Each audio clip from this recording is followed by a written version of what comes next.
సామెతల గ్రంథము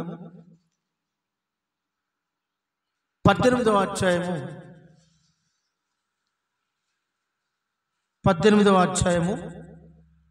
20వ వాక్య భాగాన్ని చదువుకుందాం.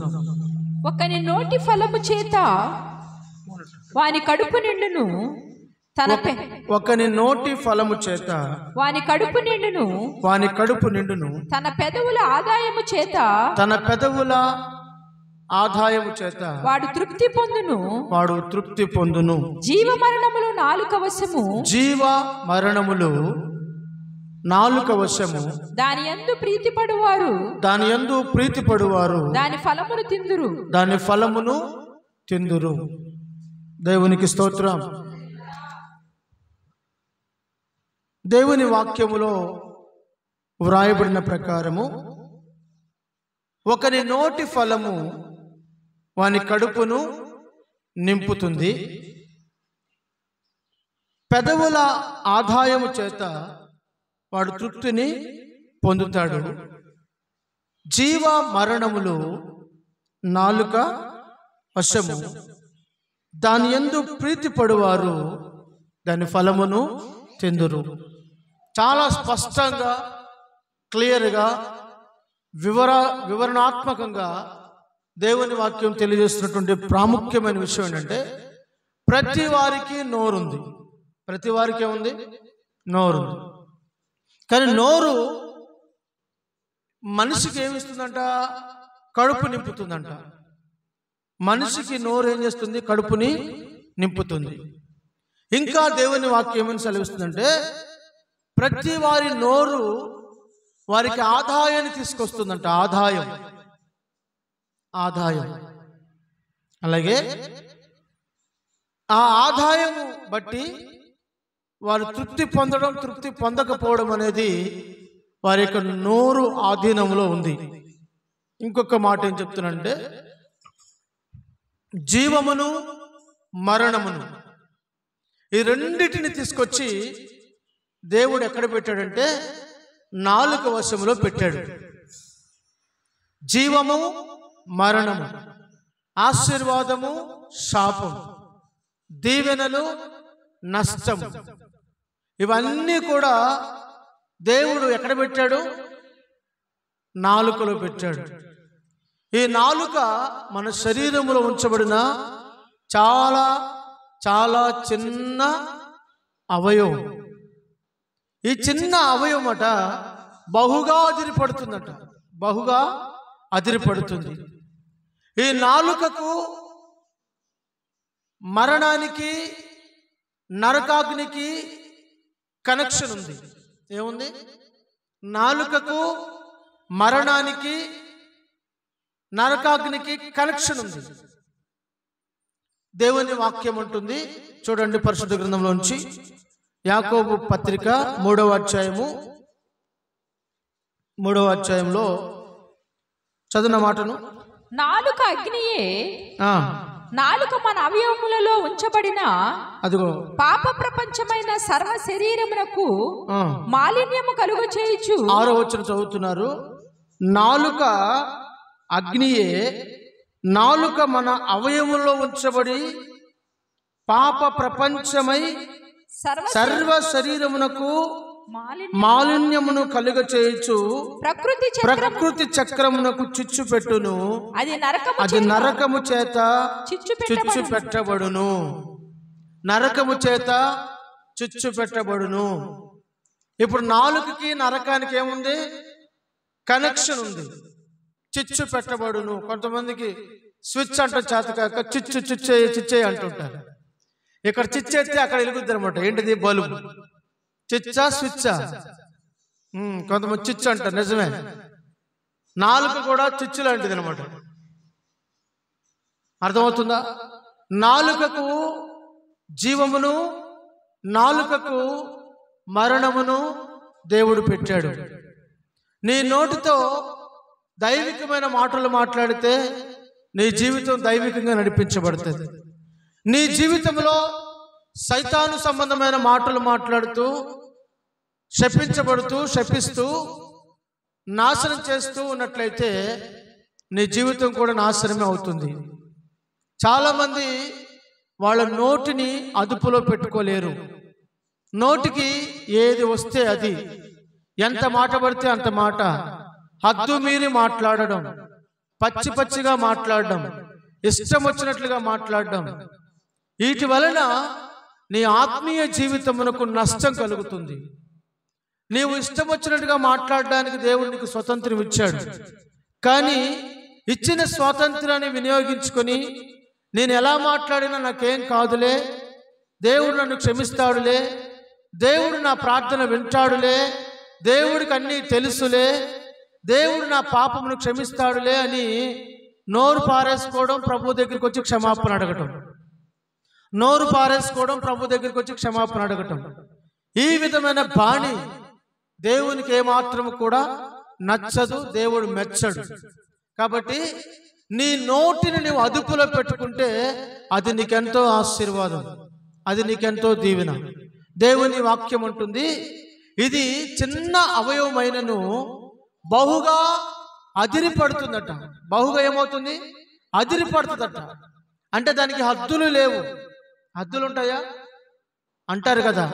చూడండి, వినండి, వాళ్ళ మాటలకి ఏమైనా హద్దులు ఉన్నాయా? వాళ్ళు ఎలా మాట్లాడుతున్నారు ఒకసారి చూడండి, వినండి అంటుంటారు కదా.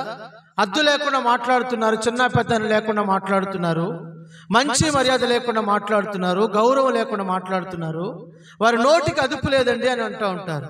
అంటే కొన్నిసార్లు మాట్లాడే మాటలు అదుపు లేకుండా మాట్లాడుతూ ఉంటారు.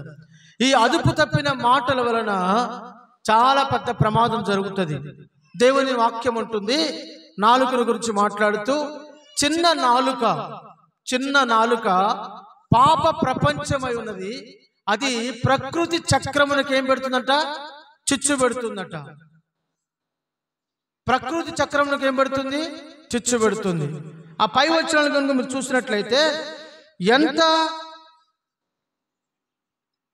కొంచెము నిప్పు, 5వ వచనం, అలాగుననే నాలుక కూడా చిన్న అవయవమైనను బహుగా అదిరిపడును. ఎంత కొంచెము నిప్పు ఎంత విస్తారమైన అడవిని తగలబెట్టును. నాలుక అగ్నియే చాలు. దేవుని వాక్యం అంటుంది, చూడండి, ఈ యొక్క నాలుక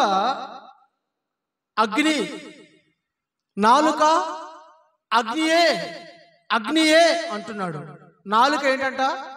అగ్నియే. అది భయంకరమైన నిప్పుకు పోల్చాడు, అగ్నికి పోల్చాడు, నరకానికి పోల్చాడు, పోల్చి మాట్లాడుతున్నాడు. ఎంత చిన్న నిప్పు ఎంత విస్తారమైన అడవిని తగలబెడుతుందో కదా. చిన్న ఒక అగ్గిపుల్ల చాలు. ఒక అగ్గిపుల్లతోటి పెద్ద పెద్ద అడవులను సహితము తగలబెట్టవచ్చు కదా. అప్పుడప్పుడు మనం చూస్తూ ఉంటాం, అక్కడక్కడ మనం వింటూ ఉంటాం. ఎవరో ఇంటి దగ్గర వంట చేస్తూ పొయ్యి వెలిగించినప్పుడు ఆ నిప్పురా వెళ్ళి దడిలో పడి అక్కడి నుంచి ఇంకొక ఇంటికి అట్లా కాలుతూ ఎన్నో ఇళ్ళు దగ్నమై కాలిపోయినట్లుగా మనం చూస్తూ ఉంటాం, వింటూ ఉంటాం. చిన్న నిప్పు ఎంతో విస్తారమైన నష్టాన్ని కలుగచేస్తుంది, ఎంతో విస్తారమైన అడవిని తగలబెడుతుంది. నాలుక కూడా అగ్నియే. కనుక నీ నాలుక నువ్వు అదుపులో పెట్టుకోకపోతే అది నీ కుటుంబాన్ని నాశనం చేయొచ్చు, నీ పిల్లల జీవితాన్ని నాశనం చేయొచ్చు, నీ బ్రతుకును నాశనం చేయొచ్చు. నీ ద్వారా నీ వంశాన్ని, నీ కులస్తులను, నీ కుటుంబస్తులను, గ్రామాలను సైతము, పట్టణాలు సైతము తుడిచిపెట్టగలదు. నాలుక అగ్నియే. నాలుక మన అవయవంలో ఉంచబడిన చిన్న ప్రపంచమట. నాలుక మన అవయవంలో ఉంచబడిన పాప ప్రపంచం. ఏంటంట? పాప ప్రపంచం. ఇక్కడ మరొక మాట చెప్తున్నాడు, అది పాప సంబంధమైన ప్రపంచం అంటున్నాడు. కనుక మన నాలుకను మనం ఎంత అదుపులో పెట్టుకుని మాట్లాడితే మనకు అంత క్షేమం. మన కుటుంబాల్లో కూడా కొన్నిసార్లు మనకు తెలిసిన వాళ్ళతో కానీ అయిన వాళ్ళతో కానీ సరదాగా తొందరపడి జోక్ చేస్తూ కొన్నిసార్లు మాటలు దొర్లేస్తూ ఉంటాయి. అలవాటులో పొరపాటు అన్నట్లుగా ఏంటంట, అలవాట్లో పొరపాటు. కొంతమంది ఒక ఊత పదంలాగా కొన్ని బూతు పదాలు వాడతారు. ఊత పదంలాగా కొన్ని బూతు పదాలు వాడతారు. అవి కొందరికి నచ్చుతాయి, కొందరికి నచ్చవు. అవి కొందరికి కోపాన్ని తప్పిస్తాయి. కనుక ఏ విధము చేతనైనా సరే నీ నోరు హద్దులో పెట్టుకోవడం నీకు ఆశీర్వాదం, నీకు అది క్షేమం. నీ నోరు అదుపులో పెట్టుకోవడం అది నీకు సమాధానం. నీ నోరు అదుపులో పెట్టుకోవడం నీకు నెమ్మదినిస్తుంది. నీ నోరు అదుపులో పెట్టుకోవడం నీ కుటుంబంలో అది శాంతిని నెలకొల్పుతుంది. ప్రైజ్ ద లార్డ్, హల్లెలూయా. కనుక మనం మాట్లాడేటప్పుడు నాలుకను విస్తారంగా వదిలేయకూడదు. దేవుని వాక్యం ఉంటుంది, పెద్ద పెద్ద ఓడలను చూడండి, పెద్ద పెద్ద ఓడలు సైతము ఓడను నడుపు నావికుని యొక్క ఉద్దేశము చొప్పున మిక్కిలి చిన్నదగు చుక్కాని చేత త్రిప్పబడును కదా, పెనుగాలి కొట్టుకొని పోకుండా. 3వ అధ్యాయంలో 2వ వచనం,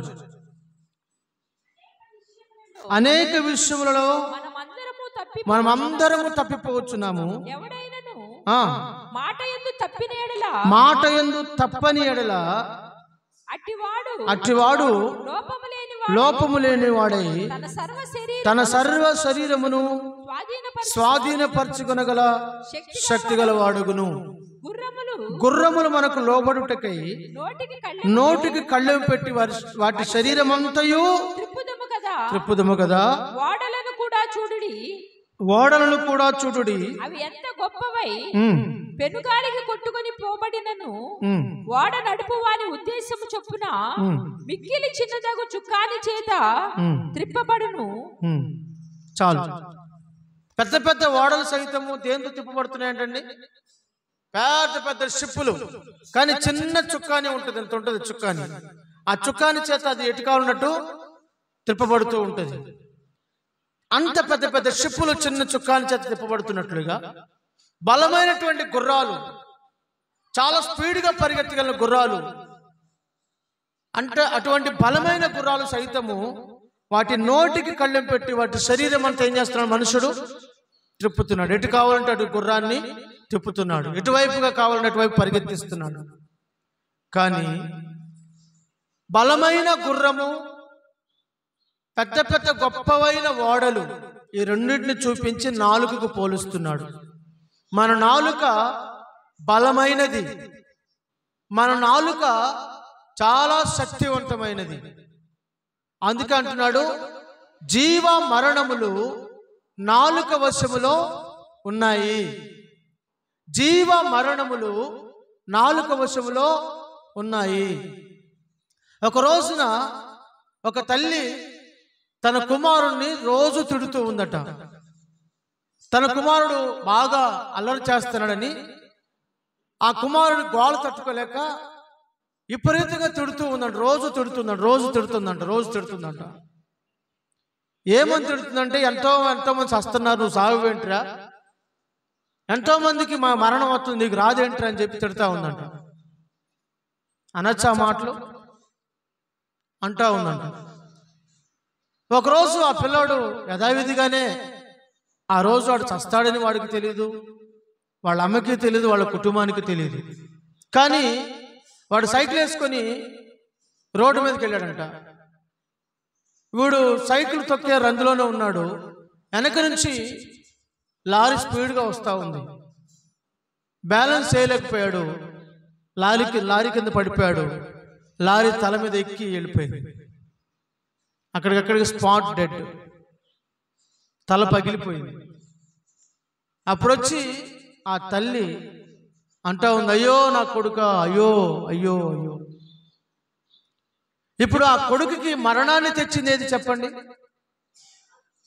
తల్లి యొక్క నోటి మాటలు. తల్లి యొక్క నోటి మాటలు. కనుక ప్రతిదినము నీ బిడ్డల్ని శపిస్తున్నావా? ప్రతిదినము నీ బిడ్డల్ని ఇష్టం వచ్చినట్టు నోరు పారేసుకుంటున్నావా? అది నీకేమాత్రం ఆశీర్వాదం కాదు. అవసరమైతే మాట వినకపోతే లోపలికి పిలిచి గట్టిగా 4 తన్ను, 4 దెబ్బలే. దేవుని వాక్యం కూడా అదే చెప్తుంది. బెత్తము చేత నీ కుమారుడు శిక్షించుట మానుకొనవద్దు. వాడు చావాలని కాదు కానీ వాడు జ్ఞానవంతుడు కావాలని కొట్టమని దేవుని వాక్యం చెప్తుంది. తండ్రి శిక్షించని కుమారుడు తండ్రికి ఏమవుతాడంట? విరోధిగా మారుతాడు. ఏ తల్లి అయినా ఏ తండ్రి అయినా తన బిడ్డల్ని శిక్షించకుండా గారాభంగా పెంచితే ఆ గారాభం, అతి గారాభం అనర్థాలకు దారితీస్తుంది. కనుక పిల్లలని చిన్న వయస్సు నుండే మొక్కై వంగనిదేం రానైన తర్వాత వంగునా, మొక్కగా ఉన్నప్పుడే వాళ్ళని సరిచేయాలి. అక్కడక్కడ ఇళ్లలో టేకు చెట్లు పెడుతూ ఉంటారు. టేకు చెట్లు, వాటికి సైడ్ చాలా కొమ్మలు వస్తూ ఉంటాయి. ఆ కొమ్మలు పెరగనీలే అని వదిలేస్తే ఇంకా చెట్టు దేనికి పనికిరాదు, పెట్టు కూడా ఉపయోగం లేదు. వాళ్ళు ఏం చేస్తారు తెలుసునా? ఆ సైడ్ వస్తున్నటువంటి చిన్న చిన్న కొమ్మలన్నీ నరికేస్తూ ఉంటారు ఎప్పటికప్పుడు. అప్పుడు అది తిన్నగా ఎదుగుతుంది, బలంగా ఎదుగుతుంది. దానికి పుష్టిగా అది ఎదిగిన తర్వాత అది ఉపయోగపడుతుంది, మంచి రేటు పలుకుతుంది. పిల్లలకు కూడా సైడ్ చిన్న చిన్న కొమ్మలు వచ్చినట్లుగా కొన్ని కొమ్ములు వస్తూ ఉంటాయి. అప్పుడప్పుడు కొన్ని మాటలు వారి నోటి నుండి వస్తూ ఉంటాయి. కొన్ని వంకర నడతలు వారిలో కనబడుతూ ఉంటాయి. వాటిని మనం ఏం చేయాలి? కత్తి తీసుకొని నరికేయాలా? ఏం చేయాలి? బెత్తం తీసుకొని సరి చేయాలి. కత్తి కాదు పట్టుకోవాల్సింది, బెత్తం. బెత్తం తీసుకొని సరి చేయాలి. చెట్టుకు కత్తి వాడాలి, పిల్లలకు బెత్తం వాడాలి. గుర్తుపెట్టుకోండి. కనుక దేవుని వాక్యం అంటుంది, ఏమని మాట్లాడుతుందంటే, నాలుక నీ శరీరంలో ఉంచబడిన చిన్న అవయవమైన అది బహుగా ఆశ్చర్యపడుతుంది. నాలుక రుచులు కోరుతుంది. నాలుక ఏం కోరుతుంది? రుచులు కోరుతుంది. ఏదైనా తక్కువైనప్పుడు, ఏదైనా ఎక్కువైనప్పుడు మౌనంగా ఉంటుందా నాలుక? ఉంటుందండి? ఉంటుందా? ఎవరైనా టిఫిన్ చేయడానికి వెళ్ళినప్పుడు అక్కడ చట్నీలో ఉప్పు తక్కువైంది అనుకోండి, వెంటనే వాళ్ళు ఏమంటారు? ఉప్పు తక్కువైందంట. కారం ఎక్కువైంది అనుకోండి, కారం ఎక్కువ వేశారని చెప్తారు కదా. అంటే నాలుక ఏం కోరుతుంది? రుచులు కోరుతుంది. ఈ నాలుకకు ఎన్నో ఆశలు ఉన్నాయి, ఎన్నో కోరికలు ఉన్నాయి. ఈ నాలుక మనకు కడుపు నింపుతుంది. ఈ నాలుక జీవమరణాలతో ముడిపడి ఉంది. ఈ నాలుక మన యొక్క ఆదాయం. ఈ నాలుకే మనకు ఆదాయం. అందుకే దేవుని వాక్యంలో చాలా స్పష్టంగా రాయబడిన మాట ఏంటంటే, దాని యందు ప్రీతి పడువారు దాని ఫలమును తిందురు. ఏది మాట్లాడడానికి నువ్వు ఇష్టపడుతున్నావో అదే నీ జీవితంలో అనుభవిస్తావు. ఏదైతే పదే పదే చెప్తున్నావో అదే నీ జీవితంలో జరుగుతుంది. ఏదైతే నువ్వు పదే పదే నీ నోటితో పలుకుతూ ఉంటావో అది నీ కళ్ళతో చూస్తావు ఒక రోజున. అర్థమైందా? ఒక దైవజనుడు ఇలా అనుకున్నాడట. ఊర్లోనికి వెళ్ళినప్పుడు ఒక స్త్రీ తన భర్తను భయంకరంగా తిడతా ఉంది. తిడుతూ ఉన్నప్పుడు తను అనుకున్నాడంట, నా భార్య చాలా భక్తిపరురాలు, నా భార్య చాలా మంచిది, ఆమె ఇట్లాంటి మాటలు మాట్లాడదు అని అనుకోవాలి కదా. అనుకోకుండా ఏమనుకున్నాడంటే, ఒక రోజున నా భార్య నన్ను ఇలా తిడతదేమో, ఒక రోజున నా భార్య కూడా నన్ను ఇలా దూషిస్తుందేమో అని అనుకున్నాడంట. ఇంకొంత దూరం పోయిన తర్వాత ఒకడు బూడిదలో కూర్చొని ఆ యొక్క చిల్లా పెంకులు తీసుకుని ఒళ్ళంతా గీక్కుంటా ఉన్నాడంట. వాడు ఒంటి నిండా గజ్జి కురుపులు, భయంకరమైన సీమ్ కారుతా ఉన్నాయంట. వాడిని చూసి అనుకున్నాడంటే, బాబు నా శరీరం చాలా బాగుంది, దేవుని కృప ఇలా ఉంది, నాకైతే ఏ రోగం లేదు అని అనుకోవాలి కదా. అనుకోనుకోండి ఏమన్నాడంటే, అబ్బా ఇట్లాంటి పరిస్థితి నాకు ఎప్పుడు వస్తే నేనేం చేయాలి అనుకున్నాడంట. ఆయన అనుకున్న తడువుగానే తన జీవితంలో ఏ సంభవించాయి ఆ మాట ఆయనే చెప్తున్నాడు. చూడండి, యోబు గ్రంథం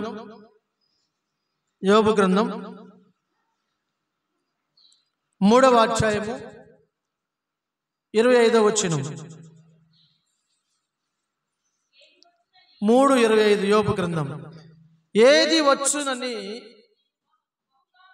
నేను బహుగా భయపడితినో అదే నాకు సంభవించినది, నాకు భీతి పుట్టించినదే, నాకు భయం పుట్టించిందే. దేని చూసి నేను భయపడ్డానో, ఎవరిని చూసి భయపడ్డానో, ఏ పరిస్థితులు చూసి భయపడ్డానో అదే నాకు సంభవించుచున్నది. నేను భీతి పడినదే నా మీదకు సంభవిస్తుంది. ఏది వచ్చిన భయపడ్డానో అదే నాకు సంభవిస్తుంది. ఈ రోజున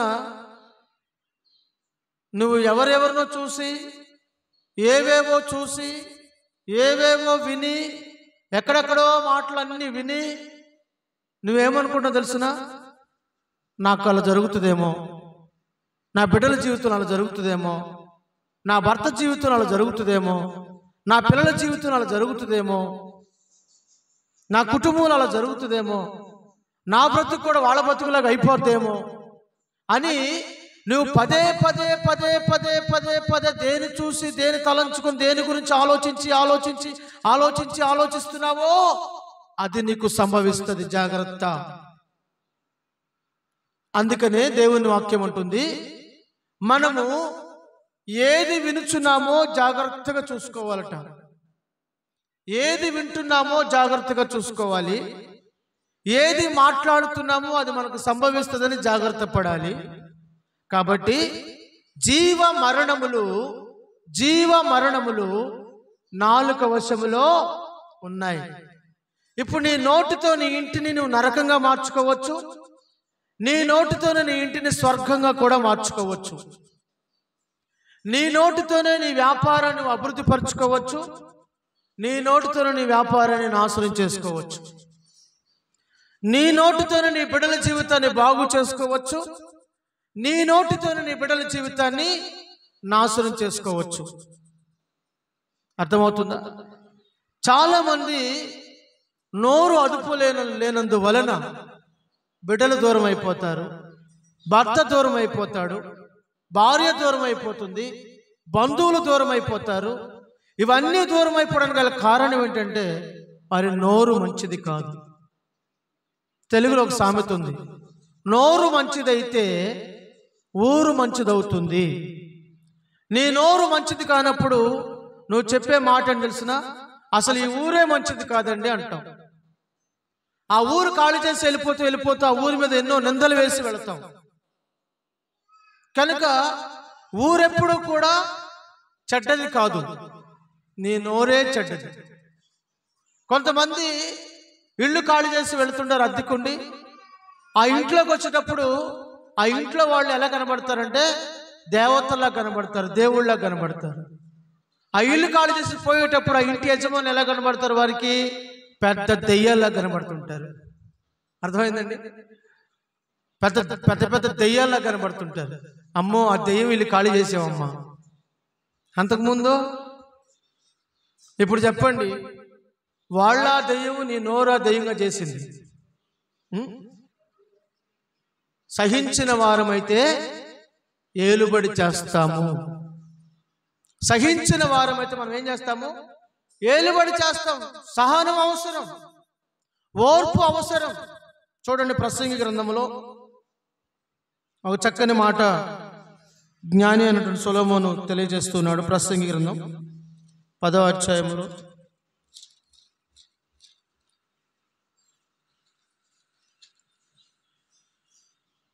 10వ అధ్యాయం 4వ వచనం. ఏలువాడు నీ మీద కోపపడిన ఎడల నీ ఉద్యోగము నుండి తొలగిపోకుము. ఓర్పు గొప్ప ద్రోహ కార్యములను జరగకుండా చేయును.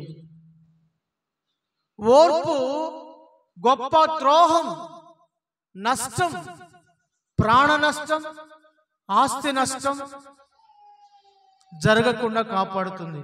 ఏముండాలి మనకి? ఏముండాలి? ఓర్పు.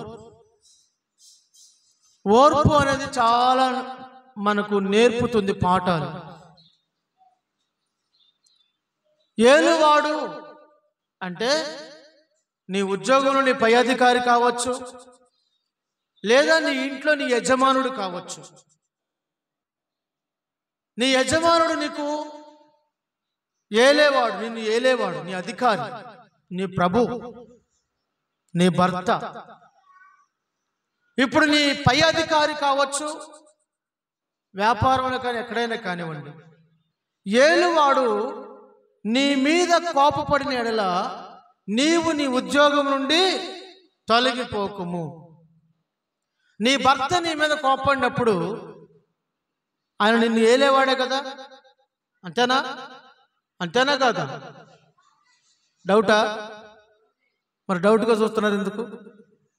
నీ భర్త నిన్ను ఏలేవాడు కనుక నీ భర్త నీ మీద కోపపడినప్పుడు నువ్వేమంటావు తెలుసునా? నీకు కూడా కోపం వచ్చి నేను వెళ్ళిపోతాను, మా ఇంటికి, మా పుట్టింటికి వెళ్ళిపోతాను, ఇక మీద నీకు భారీగా ఉండను, పిల్లలకు తల్లిగా ఉండను, నీ ఇష్టం నువ్వు చేసుకో, నా ఇష్టం నేను చేసుకుంటా అని చెప్పి వెళ్ళిపోతా. కొంగ అంట, కొంగ చెరువు మీద అలిగిందంట. దేని మీద అలిగింది? చెరువు మీద అలిగిందంట. ఇప్పుడు చెరువుకు నష్టమా, కొంగకు నష్టమా? చెరువుకు నష్టమా? ఎవరమ్మావా? కొంగకే నష్టం. ఎందుకని? పుష్కలంగా చెరువులో చేపలు తిని కడుపు నింపుకొని జీవనం సాగించేది ఇప్పుడు కొంగ చెరువు మీద అలిగినందువలన దాని కడుపే కాలిపోతుంది. అర్థమైందా? కొన్నిసార్లు కొంతమంది తెలివి తక్కువగా కొంతమంది ఆడవాళ్ళు ప్రవర్తిస్తూ ఉంటారు. అర్థమైంది? దానివల్ల చాలా నష్టపోతారు. అలాగే పురుషులు కూడా తెలివి తక్కువతనంగా, అజ్ఞానంగా, నాకేం తక్కువ, నేను అన్నిట్లో మగవాడిని అన్నట్టుగా వాళ్ళు ఫీల్ అయిపోయి మీసాలు మెలేసి చొక్కా ఎగరేసి తర్వాత నేలకు చతికిలు పడతారు. అది కూడా ప్రమాదమే. దేవుని స్తోత్రం. ఏం చేయాలంటే ఒకరిని ఒకరు భరించచ్చు, ఒకరిని ఒకరు సహించచ్చు. ఒకరి ఎడలో ఒకరు ఏం కలిగి ఉండాలి? ఓర్పు కలిగి ఉండాలి. ఏం కలిగి ఉండాలి? ఓర్పు. ఓర్పు గొప్ప ద్రోహ కార్యము జరగకుండా కాపాడుతుంది. ఏం జరగకుండా? నీకు అన్యాయం జరగకుండా, నీకు ద్రోహం జరగకుండా, నమ్మక ద్రోహం జరగకుండా కాపాడుతుంది. ఓర్పు చాలా అవసరం. ఇప్పుడు ఈ ఓర్పు లేకపోతే నోరేం చేస్తుంది? అదుపు తప్పేస్తుంది. ఓర్పు లేని వారికి నోరేం చేస్తుంది? అదుపు తప్పేస్తుంది. కనుక నోరుని ఫస్ట్ ఏం చేయాలి? అదుపులో పెట్టుకోవాలి. కోపం వస్తుంది. మనుషులం కదా, ఉప్పు కారం తింటున్నాం కదా. ఏం తింటున్నాం? ఉప్పు కారం తింటున్నాం కదా, మనుషులం కదా. షుగర్లు, బీపీలు ఉంటాయి కదా. వస్తుంది, రాదని చెప్పట్లో వస్తుంది. వచ్చినప్పుడు ఏం చేయాలి? పెద్దలు అంటారు కదా, నోట్లో నీళ్లు పోసుకొని కూర్చోమ్మాయి అంటారు. నోట్లో నీళ్లు పోసుకొని కూర్చోవాలంటే అంటే మౌనంగా ఉండమని అర్థం. ఊ అంటే ఊరు దాటిపోతామంట. ఊ అంటే ఊరు దాటిపోతాం. ఆహా అలా కాదు అన్నాం అనుకో, తల తెగి ఊర్లోనే పడుతుంది. తల తెగి ఊర్లోనే పడుతుంది. అందుకని ఊరు దాటిపోవాలంటే ఏం చేయాలి? ఊ అనాలి. కెరటాలు ఎగసి పడుతున్నప్పుడు తల దించితే కెరటం దాటిపోతుంది. కానీ కెరటానికి ఎదురు లేస్తే నిన్ను పడగొట్టి వెళ్ళిపోతుంది. అర్థమైందా? జీవితంలో కొన్ని పాఠాలు నేర్చుకోవాలి, ఓర్పుతో నేర్చుకోవాలి. దేవుని వాక్యం రాయబడి చూడండి. ఓర్పు నేర్పును, పరీక్ష నిరీక్షణను కలుగ చేయునని ఎక్కడ మాట? అంతేకాదు అంతేకాదు శ్రమ ఓర్పును 5వ అధ్యాయము రోమిలికి రాసిన పత్రిక, అపోస్తలుడైన పౌలు రోమిలికి రాసిన పత్రిక 5వ అధ్యాయము 3వ వచనం. శ్రమ ఓర్పును, శ్రమ ఓర్పును, ఓర్పు పరీక్ష, ఓర్పు పరీక్షను, పరీక్ష నిరీక్షణను కలుగ చేయనని ఎరిగి శ్రమలయందు అతిశయపడుదుము. ఎందుకనగా ఈ నిరీక్షణ మనలను సిగ్గుపరచదు. ఈ నిరీక్షణ మనలను సిగ్గుపరచదు. ఏ నిరీక్షణ? ఏ నిరీక్షణ? ప్రభువు వైపు చూస్తూ, ప్రభు ముఖమును చూస్తూ, యేసు సిలువను భరించినప్పుడు మనలను తలంచి సిలువను సహించాడు, శ్రమలను సహించాడు కదా. అందుకే దైవజనులు యేసన్ గారు ఒక పాట రాశారు.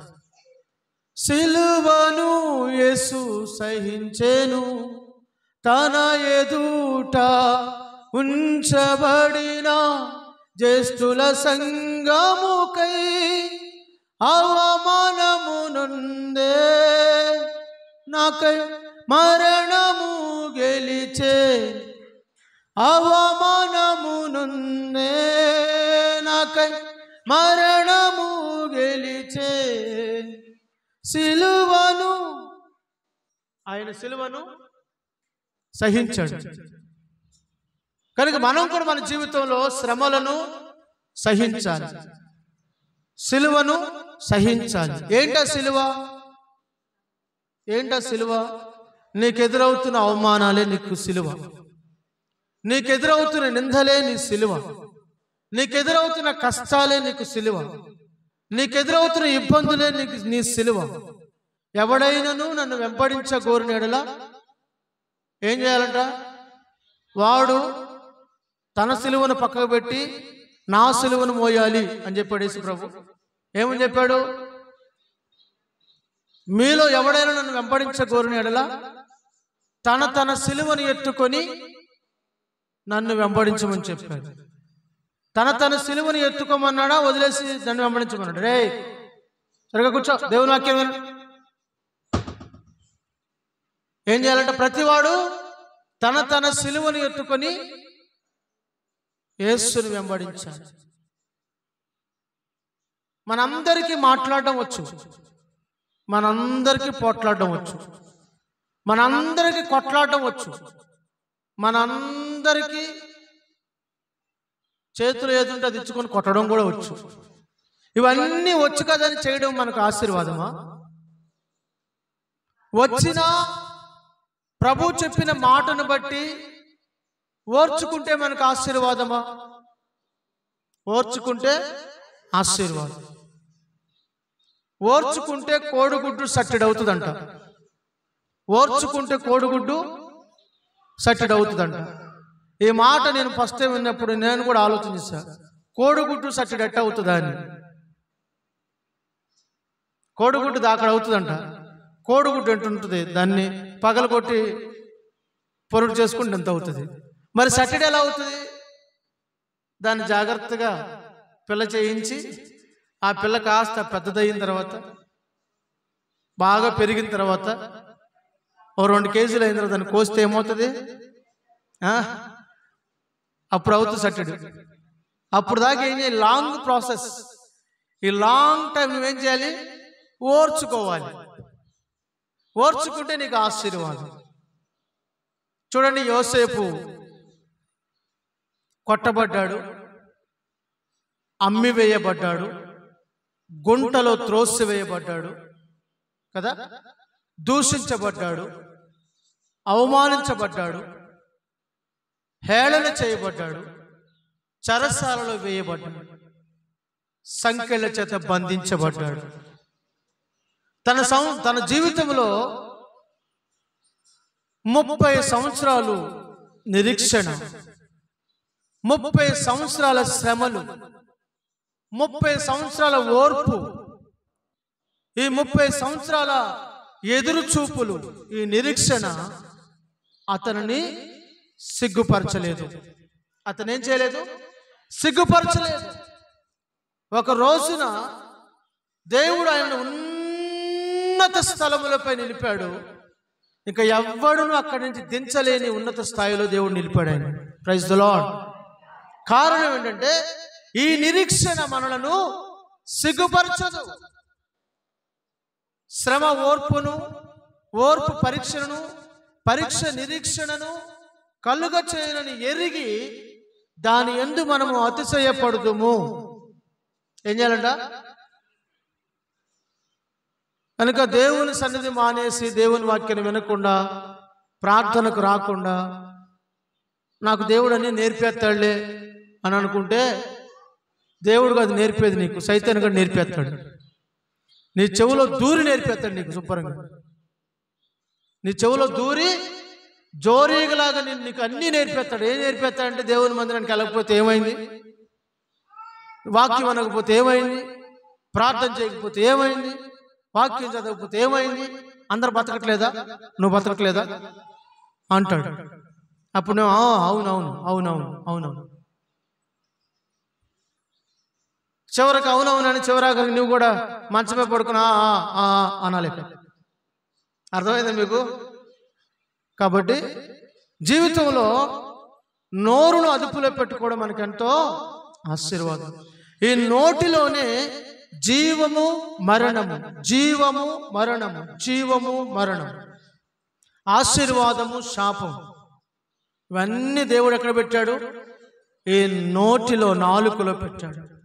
కనుక ప్రతి మాట మనం మాట్లాడేటప్పుడు ఆచి తూచి మాట్లాడాలి. విలువైన మాటలే మాట్లాడాలి, అవసరమైన మాటలే మాట్లాడాలి. మరి కొంతమంది నోరు దేనికి ఉపయోగిస్తారు చూడండి. యాకోబు యోధా పత్రిక 1వ అధ్యాయము, ఒకే అధ్యాయం అండి, ప్రకటన గ్రంథానికి ముందు ఉంటుంది, 16వ వచనం. వారు తమ దురాశల చొప్పున నడుచుచు లాభము నిమిత్తము మనుషులను కొనియాడుచు సనుగువారును తమ గతిని గూర్చి నిందించువారునై ఉన్నారు. వారి నోరు డంబమైన మాటలు పలుకును. వారి నోరు డంబమైన మాటలు పలుకును. ఏం పలుకుతుందంట నోరు? డంబపు మాటలు, గర్వపు మాటలు. ఉన్నది కొంచెమైతే, వాళ్ళు కలిగింది కొంచెమైతే చెప్పుకున్నది ఎంతో చెప్పుకుంటారు. కొందరు మాటలు ఎలా ఉంటాయంటే, మా తాతలు నేతులు తాగారు, మీరు మా మూతులు వాసన చూడండి అన్నట్టు చెప్తూ ఉంటారు. అర్థమవుతుందండి? డంబపు మాటలు ఇవన్నీ. కలిగి ఉన్నది కొంచెమైతే చెప్పుకునేది ఇంత, ఉన్నది కొంచెమైతే చెప్పుకునేది కొండంత, గోరంతా కలిగి ఉంటారు, కొండంతా చెప్పుకుంటారు. చేసేది కొంచెం, చెప్పేది బయట బడాయిగా చాలా మాటలు చెప్తుంటారు. ఇవే డంబపు మాటలు అంటే. అర్థమవుతుందా? కనుక మనం డంబపు మాటలు పలకకూడదు. బడాయి బచ్చ కూడు లేక సచ్చ. కొంతమంది బడాయిగా చెప్పుకుంటారు బాటలో. ఇంట్లో చూస్తేనేమో ఈగల మోత, బయట ఏం చెప్తారంట? మాకు పల్లకీలు ఉన్నాయని చెప్తారంట. ఏమని చెప్తారంట? మాకు పల్లకీలు ఉన్నాయి అని చెప్తారంట. కానీ వాళ్ళ ఇంట్లో అంతా కూడా ఈగల మోతే. ఇంట్లో అడుగు పెడితే జువ్వని వాళ్తూ ఉంటాయి ఈగలు, గోల చేస్తుంటాయి ఈగలు గువ్వని. అని వాళ్ళు చెప్పుకునేది మాత్రం బయట మా ఇంట్లో పల్లకిలు ఉన్నాయి, మా ఇంట్లో అవి ఉన్నాయి, మా ఇంట్లో ఇవి ఉన్నాయి, మాకు అది ఉంది, మాకు ఇది ఉంది, ఒకప్పుడు మేము అట్ట బతికాం, ఇప్పుడు ఇట్ట బతికాం అని చెప్తాం. నేనేం చెప్తున్నానంటే, వారి నోరు డంబపు మాటలు పలుకుతుందంట. ఎందుకు పలుకుతుందో పై వచనం చెప్తున్నాడు. వారు తమ దురాశల చొప్పున నడుచుచు. ఏ ఆశలంట? దురాశలు. ఆశ ఉండడం తప్పు కాదు, ఆశపడడం తప్పు కాదు, కానీ దురాశ దుఃఖానికి. కొంతమంది ఆశకు బదులుగా అత్యాశ, ఆశపడటం తప్పు కాదు, అత్యాశ పడుతూ ఉంటారు. కొంచెం ఇస్తే చాలదు వాళ్ళకి, ఇంకొంచెం ఇవ్వు, కొంచెం పెట్టారని సరిపోదు, ఇంకొంచెం పెట్టు. అర్థమవుతుందా? అంటారు కదా, మంచోడు బుద్ధి మాంసం దగ్గర, చెడ్డోడు బుద్ధి చేపల దగ్గర బయటపడుతుందంట. చెడ్డోడు బుద్ధి చేపల దగ్గర, మంచోడు బుద్ధి మాంసం దగ్గర బయటపడినట్టుగా. కొంచెం మాంసం తక్కువైతే చాలు, 2 ముక్కలు తక్కువైనా చాలు. చూసావా, నాకు మాంసం పెట్టలేదు ఆమె, 2 ముక్కలు వేయలేదు, చూసావా, 1 ముక్క వేసింది. 2 చేప ముక్కలు, ఇంకో చేప ముక్క వేయకపోతే నాకు తోక వేసింది, పెద్ద ముక్క వేయలేదు, పెద్ద ముక్కలు వాళ్ళకి వేసుకుంది. బయటపడిపోతారు కొంతమంది. తిండి దగ్గర నీ స్వభావం బయటపడిపోతుందా? కనుక దేవుని వాక్యం ఉంటుంది, దురాశ ఉండకూడదు. ఏముండకూడదంట? దురాశ. తిండి దగ్గర, వస్త్రాల దగ్గర, చిన్న చిన్న లడ్డూల దగ్గర, బూందీ దగ్గర, చాక్లెట్ల దగ్గర, అరటిపళ్ళ దగ్గర, కొంతమంది చిన్న చిన్న విషయాల దగ్గర బయటపడిపోతుంటారు. చిన్న చిన్న వాటి దగ్గర బయటపడిపోతుంది. వాటి విలువ ఎంత, అది ఎంత, అది తింటే ఎంత, ఎన్ని రోజులు ఉంటుంది కడుపులో? ఉంటుందా? 4 రోజులు ఉంచుతారా? 4 చేపలు తిని 4 రోజులు ఉంటాయి మీ కడుపులో? ఉండమన్నా ఉండవు. ఈరోజు తిని రేపు బహిర్భూమిలోకి వెళ్ళే దానికోసం మీరు కొట్లాట్లు, మూతులు ముడుచుకోవడం, మొక్కలు మార్చుకోవడం, ఇవన్నీ దురాశ. ఇవన్నీ ఏంటి? దురాశ. అనుకోవచ్చు కదా, ఈరోజు దేవుడు నాకు ఇలా ఇచ్చాడేమో, రేపు దేవుడు నాకు సమృద్ధిగా ఇస్తాడేమో, నాకు ఎక్కసమగునంతగా అనుకోవచ్చుగా. అనుకోరు, అలా అనుకోరు. ఎబ్బే అటువంటి మంచి మాటలు, అటువంటి మంచి తలంపులు వస్తే ఎప్పుడో బాగుపడేవాడు. అట్లా ఓర్చుకుని సహించుకునేది ఉండదు. ఫోన్లే అంటే అందులో పెద్దామా, ఒక మాట అంటే అందులో పడుందాం, రేపు రోజున నేను కూడా అత్తనవుతాను కదా. ఒక ఇంటి కోడలు ఏ రోజు గారు ఆమె కూడా ఏమవుతుంది? అత్తే. అత్త కూడా ఒకప్పుడు ఒక ఇంటి కోడలే. అనుకోవచ్చు కదా, ఓర్చుకోవచ్చు కదా, సహించుకోవచ్చు కదా. ఆళ్ళు తగ్గరు, వీళ్ళు తగ్గరు. అర్థమైందా? అత్త తగ్గదు, అల్లుడు తగ్గడు. ఇక్కడ ఆ మామ తగ్గడు, అల్లుడు తగ్గడు. అప్పుడే ఆ ఇల్లు ఏమవుతుంది? నరక కోపం. కొంతమంది ఇంట్లోకి వెళ్తే ఆ ఇంట్లో భర్త వస్తాడా, భర్త ఇంట్లోకి రాగానే ఏదైనా అడిగాడు అనుకో, ఇప్పుడు దాకా ఏం చేసావు, టైం ఎంత అయింది, ఇప్పుడు దాకా ఎక్కడెక్కడ తిరిగి వచ్చావు అని అంటదేమో. నీకు చెప్పాలి ఇప్పుడు లెక్క, ఆయన నేను తర్వాత చెప్తాను, ముందు నీళ్ళు పెట్టు అంటాడు. ముందు నువ్వు చెప్పు అంటది. ఇక ఆమె వాగుతానే ఉంటుంది, ఈయన ఒకటి వేస్తాడు. ఈయన ఒకటి వేసిన తర్వాత ఆమె ఇంకో 2 వాగుతుంది, ఇంకొక 2 దెబ్బేసిన 4 వాగుతుంది, ఇంకో 3 దెబ్బడితే ఇంకా 10 వాగుతుంది. ఇక ఆమె నోరు ఆగదు, ఈయన చెయ్యి ఆగదు. ఇప్పుడు ఆ ఇల్లు ఎలా ఉంటుంది చెప్పండి? ఎలా ఉంటుంది? నిలువెత్తు నరకాగ్నికి సాక్షిగా ఉంటుంది. నిలువెత్తు నరక కోపంగా ఉంటుంది ఆ ఇల్లు. శాపగ్రస్తమైన ఇల్లు అవి. పోలే అంటే అందులే పొద్దునుంచి పనిచేసి ఉన్నాడు, మాట అన్నాడు అని ఓర్చుకోదేమో. పోన్లే అంటే అన్నదిలే, నా భార్య కదా అని అనుకోడు ఈయన. అర్థమైందా? పిల్లలు కూడా అంతే. అంటే అన్నారులే, మా అమ్మే కదా, మా అమ్మ అనకపోతే ఎవరంటారు అని ఓర్చుకోరు. నన్ను అంటావా, నీకు అలా కనబడుతున్నానా, ఎలా కనబడుతున్నానా, మరి ఇంతకాలం పెంచి పోషించి నీకు అన్ని చేసి, నీకు బట్టలు ఉతికి, నీకు భోజనం పెట్టి, నీకు అన్ని సిద్ధపరిస్తే ఈరోజు ఒక తల్లి ఒక మాట అంటే అబ్బో పొడుచుకొచ్చేద్ది నీకు రాసం. మరి కన్నప్పుడు నిన్ను పేక పిసుకు చంపేస్తే ఏమైపోయేదాన్ని, వదిలేస్తే ఏమైపోయేదాన్ని కదా.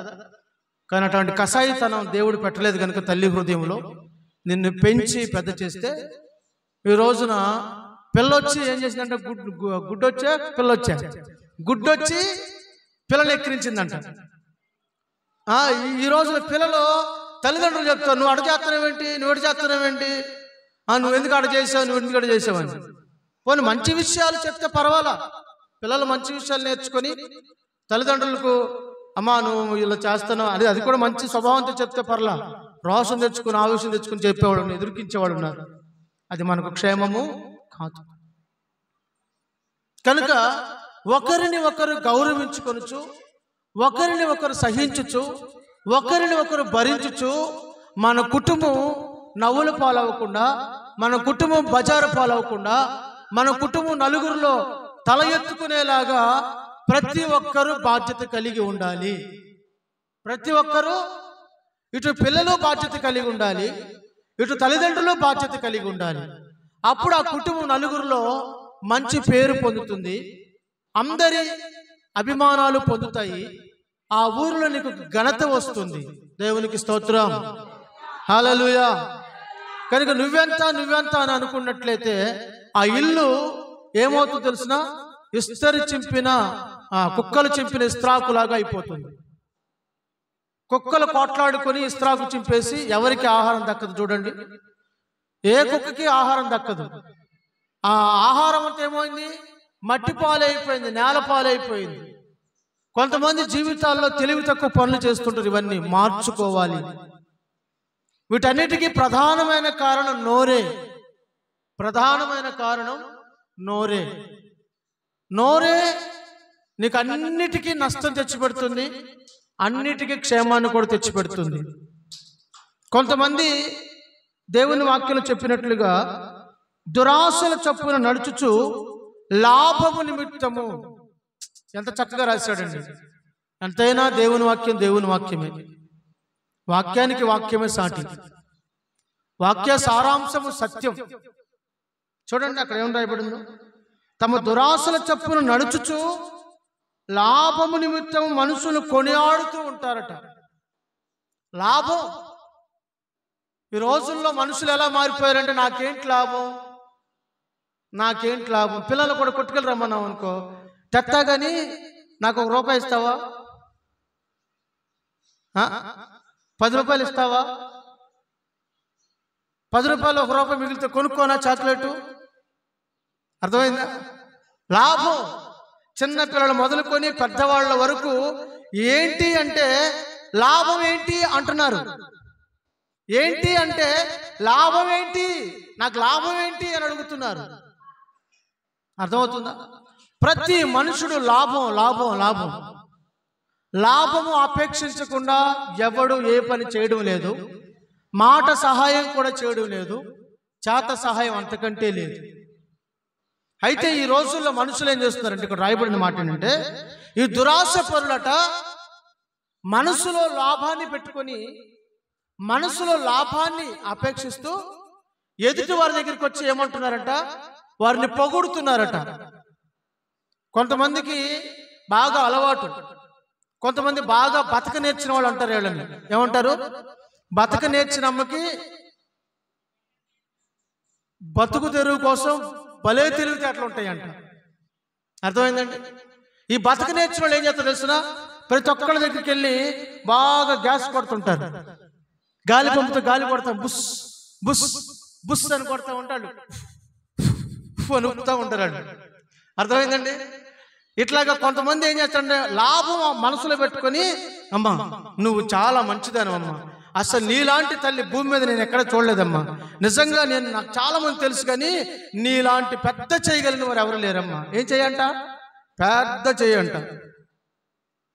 అదేమన్నా మరి మనిషి చెయ్యో లేకపోతే ఇంకే చెయ్యో, దేవుని స్తోత్రం. నీది చాలా పెద్ద చెయ్యమ్మా, నీ మనసు చాలా పెద్ద విశాలమైన తొట్టమ్మా, నువ్వు పెద్ద అట్టమ్మా, నీకు పెద్ద బొట్టమ్మా అని పెద్ద బొట్టు పెడుతుంటారు వాళ్ళకి. అర్థమైందా? ఇట్లాంటి ఎన్ని గాలి మాటలు చెప్పి వాళ్ళని ఎక్కిచేతరిగా ఎక్కమ్మా ఎక్కమ్మా ఎక్కమ్మా అంటే వాళ్ళు ఎక్కుతూ ఉంటారు. ఎక్కడికి? ములగ చెట్టుకి. కొంతమంది ఎందుకు ఇట్లా చెప్తారు అని అంటే, ఎందుకు ఇట్లాంటి గాలి మాటలు చెప్తారు, ఎందుకు ఇట్లాంటి గ్యాస్ మాటలు బడాయి మాటలు చెప్తారంటే, లాభం అపేక్షించి. ఏం అపేక్షించి? లాభం. లాభం అపేక్షించి మనుషులను వారు కొనియాడతారట. మనుషులు ఏం చేస్తారు? వారు కొనియాడుతారు. చక్కగా రాయబడి చూడండి, మనుషులను వారు కొనియాడుచు లాభం కోసం కొనియాడతారంట. అయ్యగారు నిజంగా మీరు మాకు దేవుళ్ళు అంటాడు. అయ్యగారు మీరు దొరికిన తర్వాత మా బతుకే టర్న్ అయిపోయింది. అయ్యగారు ఏమైపోయిందంట? టర్నింగ్ అయిపోయింది. అయ్యగారు మా లైఫ్ ఎంత బాగుందో. ఇట్లాంటి గ్యాస్ మాటలన్నీ దేవుని బిడ్డలు మానాలి. ఆమేన్, హల్లెలూయా. ఏదైనా నీకు దక్కింది అంటే, ఏదైనా నీకు వచ్చింది అంటే, ఏదైనా నువ్వు కలిగి ఉన్నావంటే, ఏదైనా నీ చెంతకు చేరిందంటే అది కేవలం ఆయన కృప మాత్రమే. హల్లెలూయా, హల్లెలూయా. దేవుని కృప మాత్రమే, దేవుని కృప మాత్రమే. చూడండి, ఈ మైక్ బాగుంది, మంచిగా ఉపయోగపడుతుందని చెప్పి ఇది నాకు దేవుడు అయిపోకూడదు. అర్థమైందా? నాకు దేవుడు మంచి మందిరాన్ని ఇచ్చాడు, మందిరమే నాకు దేవుడు అయిపోకూడదు. చక్కని బిడ్డలు ఇచ్చాడు, బిడ్డలే నాకు దేవుడు అయిపోకూడదు. అర్థమైందా? దేవుడు నాకు ఏది ఇచ్చాడో దాన్ని బట్టి వాటిని దేవుడిగా కాదు, ఇచ్చిన వారిని స్తుతించాలి. హల్లెలూయా. ఎవరు స్తుతించాలి? ఇచ్చిన వారిని స్తుతించాలి. ఎవరికైనా ఏదైనా దొరికిందనుకో, అదేదో అంటారు చూడండి, కోతికంట కొబ్బరికాయ దొరికిందంట. ఇక ఆ కొబ్బరికాయ ఇచ్చుకొని ఆ చెట్టు ఎక్కుతుంది, ఈ చెట్టు ఎక్కుతుంది, కింద దిగుతుంది, పైకి ఎక్కుతుంది, అటు పరిగెడుతుంది, ఇటు పరిగెడుతుంది. కోతికి దొరికిందే కొబ్బరికాయ అన్నట్టుగా కొంతమంది మనుషులకి, కొంతమంది వ్యక్తులు తగులుతారు, దొరుకుతారు. ఇంకా వాళ్ళే పెద్ద విగ్రహశిల మనసులో. ఇక వాళ్ళ మాట జవదాటరు. దేవుడు తర్వాత సంగతి ముందే వాళ్ళు ముందుంటారు. నేనేం చెప్తున్నా తెలుసునా? నీకు దేవుడు వ్యాపారం ఇస్తే వ్యాపారం నీ వెనుక ఉండాలి, దేవుడు నీ ముందు ఉండాలి. నీకు ఉద్యోగం దేవుడు ఇస్తే ఉద్యోగానికంటే ముందు నీ ముందు దేవుడు ఉండాలి, ఉద్యోగం నీ వెనుక ఉండాలి. భార్యనిచ్చినా, పిల్లల్నిచ్చినా, ఆస్తినిచ్చినా, ఏది దేవుడు నీకు సంపద ఇచ్చినా, పశువులే ఇచ్చినా, పొలాలే ఇచ్చినా, ఆస్తి ఇచ్చినా, అవన్నీ వెనుక ఉండాలి. నీ ముందు నీ దేవుడు నడవాలి. హల్లెలూయా. కొంతమంది అలా కాదు, ఈరోజు మందిరానికి ఎందుకు రాలేదమ్మా అంటే నాకు పని ఉందండి. పనా నీకు దేవుడు? దేవుడా నీకు అవసరం? ఏది ముందు ఉండాలి, ఏది వెనక ఉండాలి? అర్థమవుతుందా? కనుక నీవు నీ ప్రభువుని అన్ని విషయాల్లో ముందు పెట్టు. నీ ప్రభువుకి నీవు ఘనతనివ్వు, నీ ప్రభువును నువ్వు కొనియాడు, నీ ప్రభువును నువ్వు స్తుతించు, నీ ప్రభువును నువ్వు ఆరాధించు. మనుషులను కాదు. మనుషులు ఎంత ఇస్తారండి? కొంచెం ఇస్తారు, కానీ ఇచ్చిన దానికి రెండంతలు చెప్తారు బయట. అర్థమైందా? ఒక ఆమె మందిరానికి ఒక ఫ్యాన్ ఇచ్చి ఏం చెప్పింది తెలిసిన? మందిరంలో ఫ్యాన్లన్నీ నేనే ఇచ్చేసానని చెప్పింది. మందిరంలో ఫ్యాన్లన్నీ నేనే ఇచ్చానని చెప్పింది. అట్లా ఉంటాయి మనుషుల మాటలు. కనుక మనము ఈ మనుషులను కొనియాడే, మనుషులను మెప్పించే, మనుషులను గణపరిచే ఆ మాటలు మనం మానుకోవాలి. మనుషులను గణపరిచే మాటలు మానుకోవాలి. నీకు ఒక మాట చెప్తా వినండి. ఇప్పుడు నువ్వు ఇబ్బందిలో ఉన్నావు, ఆపదలో ఉన్నావు, ఎవరో వచ్చి నీకు సహాయం చేశారు, లేకపోతే నీ ఇంటి పక్క వాళ్ళే నీకు సహాయం చేశారు. వాళ్ళు సహాయం చేయడానికి, వాళ్ళు నిన్ను ఆదుకోవడానికి ఎవరు కారణం? దేవుడా, మనుషులా? కొందరు చూస్తే పెట్టబుద్ధి అవుద్దంట, కొందరు చూస్తే కొట్టబుద్ధి అవుద్దంట. ఎందుకు అలా జరుగుతుంది చెప్పండి? దేవుడే ఆ స్వభావాన్ని కలుగ చేస్తాడు మనిషికి. దేవుడు ఆ స్వభావాన్ని మనిషికి కలుగ చేస్తాడు. దేవుని వాక్యంలో ఎస్తేరును చూసిన వారందరికీ దయ కలిగిందంట. ఏం కలిగింది? దయ కలిగింది. ఎందుకని? దేవుడే దయగల మనస్సును ఆమె ఎడల కలుగ చేస్తాడు. రాజుల హృదయాలను నీటి కాలువల త్రిప్పువాడు ఆయనే అని బైబిల్లో రాయబడింది. నీ కోసం దేవుడు ఏమైనా చేయగలడు, నీ కోసం దేవుడు ఏదైనా దగ్గర తీసుకుని రాగలడు. నీ కోసమే. కానీ నీ కోసం దేవుడు చేస్తున్నప్పుడు, మనుషులు వాటిని తీసుకుని వచ్చినప్పుడు మనుషులను కొనియాడకూడదు. దేవునికి ఇష్టం లేని పని అని తెలుసునా? నువ్వు మనుషులను మెప్పించేలాగా చేసినప్పుడు, మనుషులకు నువ్వు గణపరిచినప్పుడు, మనుషుల పేరు పదే పదే చెప్తున్నప్పుడు అది దేవునికి ఏమాత్రం ఇష్టం ఉండదు. అందుకే దేవుని వాక్యం అంటుంది, నా యొక్క మహిమను నేను ఎవరికి ఇచ్చేవాడను కాను. కనుక దేవునికి రావాల్సిన ఘనత, దేవునికి రావాల్సిన మహిమ, దేవునికి రావాల్సిన ఆ కొనియాడతరము దేవునికే చెందాలి, కానీ మనుషులకి ఆపాదించకూడదు. మనుషులకు ఆపాదించకూడదు. మనిషే, దేవుడు దేవుడే. కనుక మన జీవితంలో మనము మనుషులను కొనియాడటానికి మన నోరు తెరవకూడదు. మనుషులను కొనియాడటానికి మన నోరు తెరవకూడదు. దురాశలు కలిగి జీవించకూడదు. ఇంకా అక్కడ అంటున్నాడు, వారు తమ గతిని గూర్చి నిందించువారై ఉన్నారు. కొంతమంది అస్తమానం నోరు పారేసుకుంటారు. ఎవరి మీద అంటే పగవారి మీద, శత్రువుల మీద, ఎదుటివారి మీద,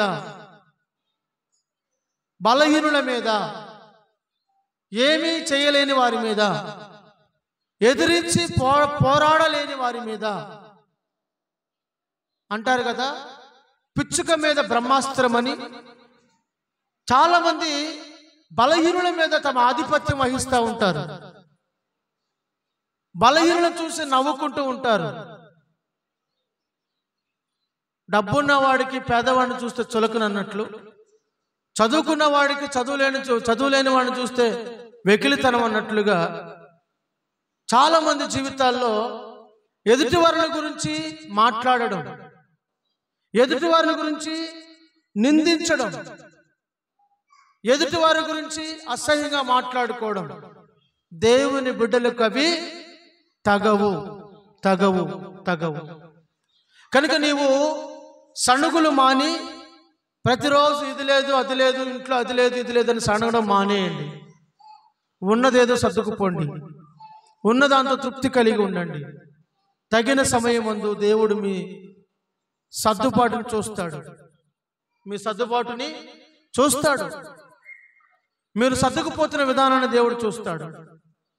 దేవుడు ఎప్పుడు దరిద్రపు ఆ రేఖ కింద మిమ్మల్ని ఉంచుతాడు మీరు అనుకోవద్దు. మీ స్థితిగతులను దేవుడు మార్చగలడు. అందుకే ఈ సంవత్సరం మనం రాసుకున్న పాటలో నన్ను ప్రేమించి నా స్థితిని మార్చిన యేసయ్య అని ఆ పదం పెట్టాడు. మనల్ని ఆయన ప్రేమిస్తున్నాడు. మన స్థితిగతులు ఆయన మారుస్తాడు. కానీ మనం ఆయనకు తగినట్లుగా నడుచుకోవాలి. మన ఇష్టాన్ని పక్కకు పెట్టి ఆయన ఇష్టాన్ని జరిగించాలి. నీవు నీ ఇష్టాన్ని చేసుకుంటా దేవుని ఇష్టాన్ని పక్కకు పెడితే, వినాలి, మీరు మీ ఇష్టాన్ని చేసుకుంటా దేవుని ఇష్టాన్ని పక్కకు పెడితే సంవత్సరాలు వెళ్ళిపోతాయి, కానీ మీ బ్రతుకులు ఏ మార్పు ఉండదు. మీ కుటుంబంలో ఏ మార్పు ఉండదు. మీ సంసారంలో ఏ మార్పు ఉండదు. మీ ఇంట్లో ఏ వస్తువులు ఉండవు. ఉన్నాయి కూడా పోగొట్టుకుంటారు. కారణం ఏంటి తెలుసా? నీవు నీ ఇష్టాన్ని జరిగిస్తున్నావు దేవుని అడ్డం పెట్టుకొని. అది బహు ప్రమాదం. నువ్వు నీ ఇష్టాన్ని కాదు, నీ ఇష్టాన్ని చంపు, దేవుని ఇష్టాన్ని బ్రతికించు. నీ కోరికలు కాదు, దేవుని కోరిక చొప్పున నడుచుకో. నీ పిల్లలకు నేర్పు, ఇదిగో దేవుని చిత్తం ఇది, ఇదిగో దేవుని పని ఇది, ఇదిగో దేవుని ఇంట్లో ఇలా ఉండాలి, ఇదిగో దేవుని వాక్యాన్ని ఇలా చదవాలి. నువ్వు వాక్యం చదివే వ్యక్తివైతే నీ పిల్లలు కూడా వాక్యం చదువుతారు. నువ్వు ప్రార్థన చేసే వ్యక్తివైతే నీ పిల్లలు కూడా ప్రార్థన చేస్తారు. చెయ్యి చెయ్యి చెయ్యి అని చెప్పవలసిన వాళ్ళు చేస్తారు. అర్థమవుతుందండి? కనుక నువ్వు చేయకపోతే వాళ్ళు చేయలేరు. నీవే వారికి మాదిరి. నీవే వారికి మాదిరి. నీకు వచ్చి రాని ప్రార్థన కూర్చొని 10 నిమిషాలు చెయ్యి, వాళ్ళు అదే చూస్తారు, అదే చేస్తారు. దేవునికి స్తోత్రం. ఇంకొక మాట చదువుకొని మనం ముగించుకుందాం. చూడండి,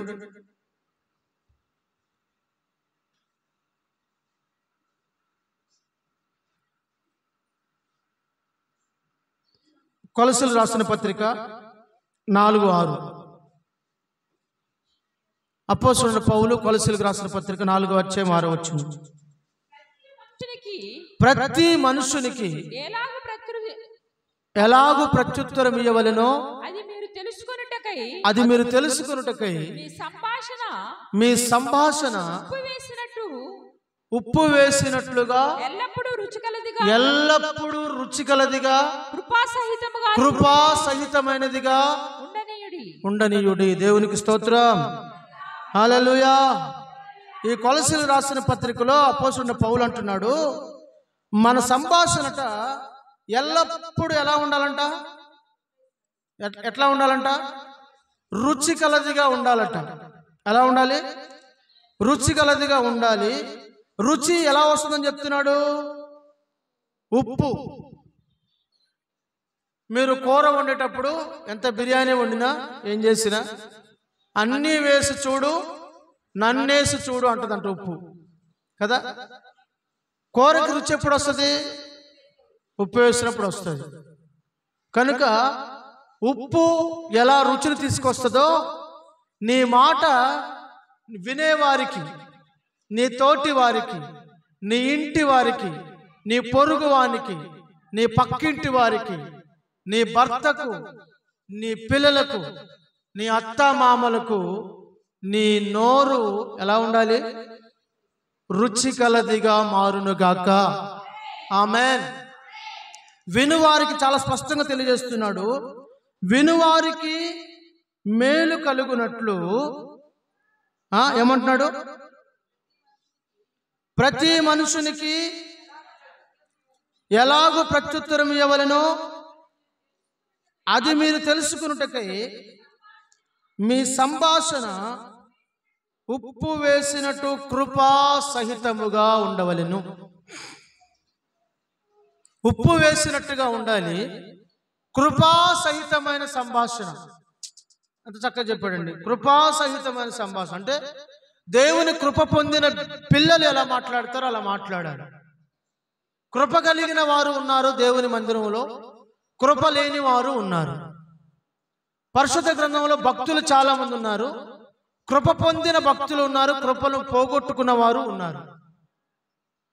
కృపను పోగొట్టుకున్న వారు సాతాను చేతిలో చిక్కారు, సాతాను చేతిలో బానిసలైపోయారు.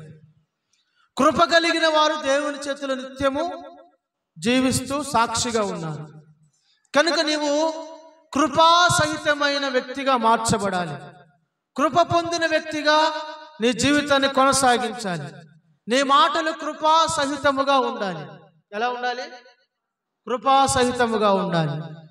వినేవారికి ఎలా ఉండాలి? వినేవారికి ఎలా ఉండాలి? ఏంటమ్మా అమ్మ ఎట్లా మాట్లాడుతుంది మరి చండాలంగాను? కొంచెం అన్న బుద్ధి ఉందా? ఇంతమంది మగవాళ్ళు ఉన్నారని కూడా లేకుండా అక్కడక్కడ మనం చూస్తూ ఉంటాం. బస్ స్టాండ్లో, రైల్వే స్టేషన్లో, బస్సుల్లో, పంపుల దగ్గర, ఇంకా మరి కొన్ని స్థలాల్లో చూస్తూ ఉంటాం. వాళ్ళు మాట్లాడే మాటలు భయంకరంగా ఉంటాయి. కొంతమంది మగవాళ్ళు కూడా అంత పక్కన ఆడవాళ్ళు ఉన్నారు కూడా చూసి కూడా మరీ ఎక్కువగా వ్యంగ్యంగా మాట్లాడుతుంటారు. మీ సంభాషణ ఉప్పు వేసినట్లుగా కృపా సహితముగా ఉండాలి. దేవునికి స్తోత్రం. చూడండి, దేవుని సన్నిధిలో ఎన్ని విలువైన విషయాలు మనకు నేర్పించబడుతున్నాయో, బోధించబడుతున్నాయో. మరి ఎక్కడా కూడా దేవుని మందిరంలో తప్ప మరెక్కడా కూడా ఇంత వివరణంగా మీకు బోధించబడదు, తెలియచేయబడదు, చెప్పబడదు. అర్థమవుతుందా? ఇది మనకు కలిగిన భాగ్యం. ఈ భాగ్యాన్ని మనం పోగొట్టుకోకూడదు. కనుక చాలా చక్కగా వివరణాత్మకంగా మనకు అర్థమయ్యే శైలిలో మనం జీవితం ఎలా చేయాలో, జీవిత విలువలు ఏంటో, నైతిక విలువలు ఏంటో, జీవన యొక్క సాఫల్యానికి, ప్రభు ఎదుట భక్తి చేయడానికి కావలసిన అవసరమైన మాటలన్నీ దేవుని వాక్యములు పొందుపరచబడి మీ చేతిలో పెట్టాడు దేవుడు. కనుక ఈ చక్కని దివ్యమైన మాటల చేత మన జీవితాలు మనం కట్టుకొనుచు ప్రభువు ఎదుట సాక్షిగా ఆయన రాకడ పర్యంతం వరకు మనం సిద్ధపడదుము గాక. అందరు మోకరించండి, ప్రార్థన చేసుకుందాం. ప్రతి ఒక్కరు మోకరించి ప్రభు సన్నిధిలో ప్రార్థన చేసుకుందాం. ప్రభువా, నా మాటలు ఇతరులకు మేలుకరంగా ఉండాలి నాయన. నా సంభాషణ మేలు కలుగ చేసేదిగా ఉండాలి. ఉప్పు వేసినట్లు ఎల్లప్పుడూ రుచికరంగా ఉండాలి ప్రభు అని ప్రార్థన చేసుకుందాం.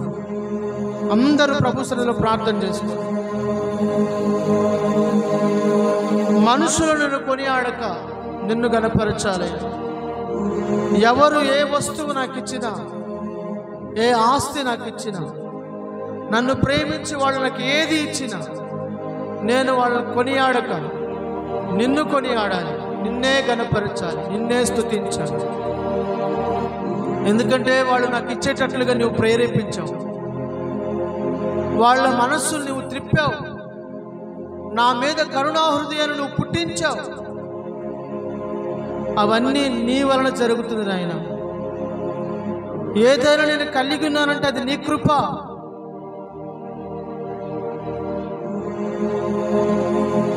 నా నాలుక నా స్వాధీనములో పెట్టుకోవడం నాకు నేర్పించాను. నా నాలుక నా కుటుంబానికి అగ్నిలాగా మారకూడదు, కారు చుచ్చులాగా మారకూడదు. నా నాలుక నా ఇంటిని శాపంగా మార్చకూడదయ్యా. నా బిడ్డల జీవితాన్ని శాపంగా మార్చకూడదయ్యా. నా కుటుంబానికి, నాకు నా నాలుక ఆశీర్వాదకరంగా ఉండాలి. నరకము చేత చుచ్చుపెట్టబడినదిగా ఉండకూడదయ్యా. కృపాసహితమైన మాటలు నా నోట ఉంచండి. అందరూ ప్రార్థన చేసుకోండి. ఎవరికి వారి వ్యక్తిగతంగా ప్రార్థన చేసుకోండి.